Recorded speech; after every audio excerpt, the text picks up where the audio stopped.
Today we're heading to Cine, which is a filmmaking convention here in New York. I actually went last year where I got to check out a bunch of the workshops and seminars, but I didn't actually get a pass to go on the floor where they have a bunch of different vendors from different brands like Aperture showing off their products. So this year I'm excited to check it out, go to some workshops, learn some new stuff, and see what they have to offer. Back in Australia, I used to look forward to watching these kind of videos and seeing what new gear is coming out. So I'll do my best to show you all the things that I find really interesting that might intrigue you. Kicking it off, I got signed in and already got some free magazines like American Cinematographer, which has some really good insights into behind the scenes of movies and sets. The first talk of the day started at 11 a.m. and was centered around virtual production. Good morning, everyone. Thank you for joining us for the opening panel for Cine New York 2024. I'm really excited to be here. It was really cool listening to 4 different experts talk about how they've seen the space evolve over time, starting from DIY at home, kind of scrapping things together, to now being a little bit more widely adopted as they are installing virtual production sets in spaces like churches and offices. In addition, they spoke to a few projects that they recently used virtual production for. Definitely a lot of car scenes were in there, but one that stuck out to me was a documentary they shot with this singer on a stage emulating a whole crowd of her behind on a virtual production, as I believe it was a recreation of a moment that happened. Biopic used volumetric capture technology to do all the extras in the arena because they have a bunch of shots performed in front of 20,000 people.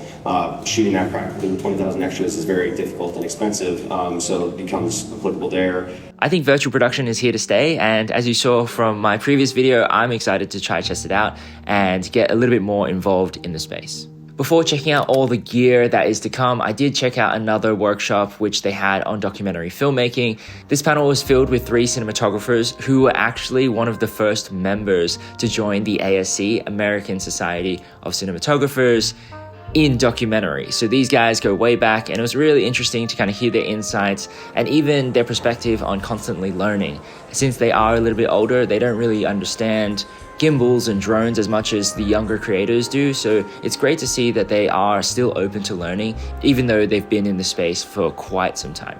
Now for the exciting stuff, we did make our way to the show floor where we were able to check out all these different brands and all the new products they had to offer. Starting off with Zeiss, it was great to see their booth had all the lenses from their high-end cinema lenses to their more affordable, lower-end photography lenses.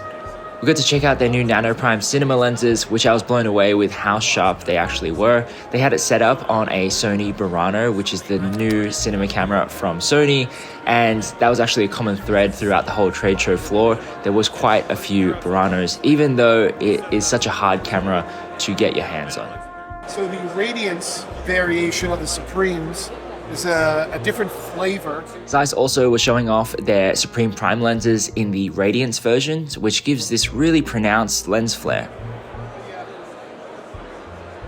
Moving on to the core booth where they had a bunch of different batteries in addition to some really great swag like stickers and zip ties. The main thing I wanted to ask them, and that caught my eye, was if they had a V-Lock battery or a gold mount battery that you can charge via USB-C. I personally think this is a great solution as you don't need to carry such a big V-Lock charger when you are traveling. They were able to show me their new Nano X battery, which can charge by USB-C and also output 100 watts via USB-C if you wanted to bring it around and charge your laptop. Compared to the very popular small rig version of this battery, I do like the core one as it is slightly smaller and lighter, in addition to being a little bit more discreet with a matte finish compared to the small rig that has a very glossy finish. I have been looking for a battery like this, so it's good to see that Core is coming out with some similar products, and they're also releasing a 150 watt version of this battery, I believe in May. Moving on, Neewer had a huge booth filled with a bunch of different accessories and a surprising amount of lights. I'm curious to know how accurate in color those lights are, because they may be a really great option for an affordable lighting kit. Flanders essentially had a tent set up on the show floor where you can go in and check out some of their monitors. Flanders monitors are super nice, and they were also showcasing one that was 55 inches in size. The clarity of the monitors were killer and something I would love to look at in the future. They also gave us possibly the most useful swag, which was a cleaning kit for a screen. A booth that really caught my eye was this virtual green screen set. It was really cool to see that you're able to jump in front and be transported into a whole nother world. The effect works even better when you're able to connect all these LEDs that are able to emit the ambient light from that scene.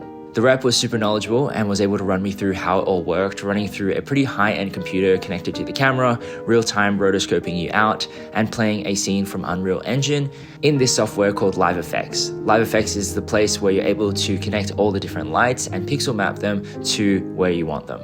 This is another great reason I love to come to these kind of events, as you're able to see a bunch of things that you may not have thought of before, or opens your eyes to new technologies and possibilities. Next up, I stopped by the Cine booth where they were showcasing a whole bunch of gear, including the new Cooke SP3 lenses. These were super small and are lenses I definitely want to try out in the future. Manfrotto and Avenger did have a booth, however it was pretty underwhelming. They only had a few clamps and light stands on show, but the stickers did really redeem them. Cream Source, which I believe is an Australian company, was showcasing off their Vortex soft light, which essentially has a bunch more LEDs compared to their regular version. I believe it doesn't output as much light as their regular ones though, which makes it a little bit less versatile. But nonetheless, they did give us some free gloves, which were awesome. These will be great on set. And last year, I did also get this clip from them, which holds the gloves, so it just goes hand in hand. Not tying on the gloves too much, but they actually are pretty good quality. I can use my phone with the fingertips, which is so handy to have.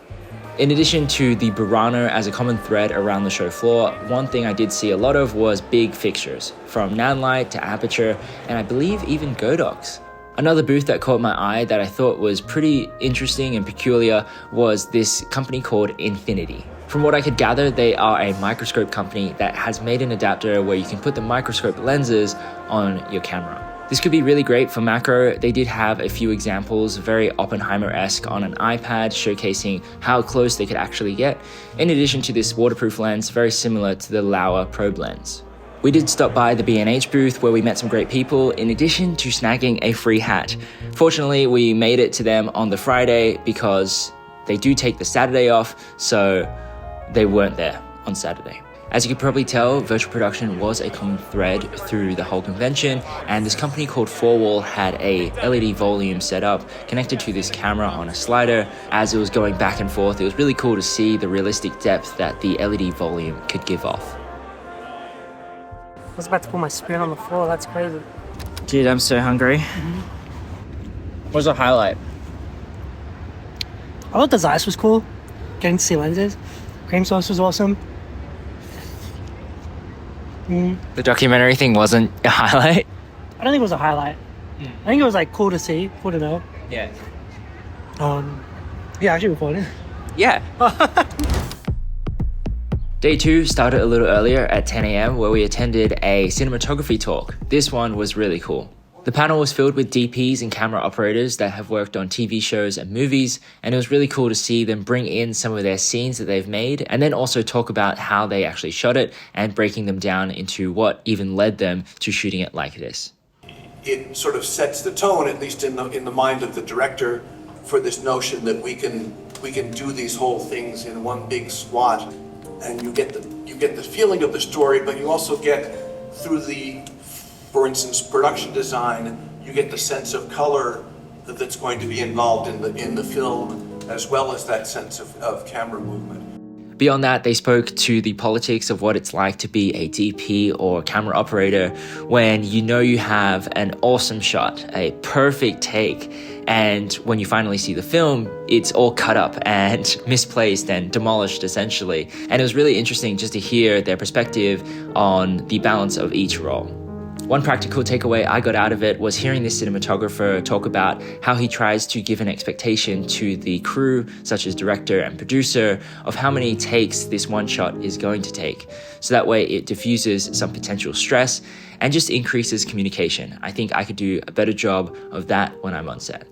After the talk, Jason and I hit the show floor once again. Even though there's no new brands coming in or booths set up, we just want to kind of see the same stuff. However, it did give us a chance to focus on some new things that we might have missed on the Friday. Making our way back to Zeiss, we got to focus on some things we skipped over on the first day, which were the Loxia lenses.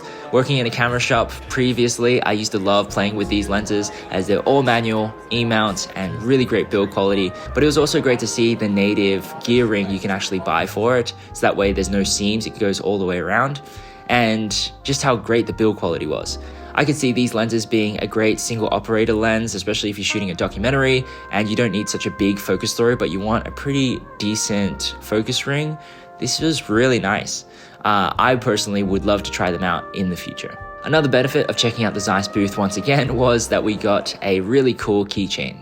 Here in the United States, unions are a big thing, and it was really great to actually talk to the guys over at Local 600, which is a cinematographers union, and just talk to them about their fees and how it works and the rankings and stuff like that. For me, the key takeaways was that if you're going on a union job, it has to be a certain size. So generally, if you do sign up for a union and you go to union jobs, the projects are going to be bigger, which is pretty cool. In addition, they can also help you get jobs. Say you're a camera operator and you let them know that, hey, I'm looking for some work. They can also recommend you to different sets. In addition to having a bunch of different events, which could be cool, similar to the one that I just visited. The only downside is that there are quite a few requirements to joining. You have to have a certain amount of hours, whether it be on a normal set, which you need quite a few more hours, or a union set, which you just need a specific amount of hours, and you do have to pay quite a hefty joining fee. Nonetheless, it was really cool to get some clarification around what the union is like and how they can help. Moving on, we did pass the Able Cine booth once again, where they did have the crazy rig operational, where people can go up and try out the wheels and how it operates. It was really cool to see. Jason actually spoke to one of the reps where they were saying that you can actually lay down magnetic tape, and something that they do at higher end events so that way people don't trip over a dolly track. But this rig essentially can track the magnetic tape and go back and forth along it like it's on a track, which is something I thought was really cool. Repeating the Cream Sauce booth once again, hoping to get more free stuff, we did take a closer look and see that they were running live effects, where they're emulating this firework effect on this array of lights, in addition to showcasing their booklight setup. It's inflatable, it's really interesting, it packs down super small into a backpack, and gives off quite a really soft light. To me, since it's not as traditional, I'm a little bit perplexed by it, but nonetheless, it's cool to see that they are innovating. We managed to snag this Cream Sauce hat, which is actually surprisingly great quality and reminds me of Devon Supertramp. Stepping out for a quick lunch break, we did come back to the show floor and checked out the Astera booth where they had some tubes available and on show. Nanlite just released a motorized Fresnel for their bigger fixtures, which was really cool to see. And we did stop by Small Rig once again to check out some of their iPhone rigs, where we got to meet the guys that made shitty rigs, and they gave us this sock for your beer. With all that said, that concludes my Cine Gear experience for 2024. I had such a blast, and it was really cool to go with my friend Jason, in addition to meeting all these new people. Last year, they did have quite a few more interactive workshops and giveaways, which I would love to see come back, and also check out maybe NAB in the future. If you want to see that, make sure to like this video, subscribe if you want to see future videos, and I'll see you in the next one. Thanks.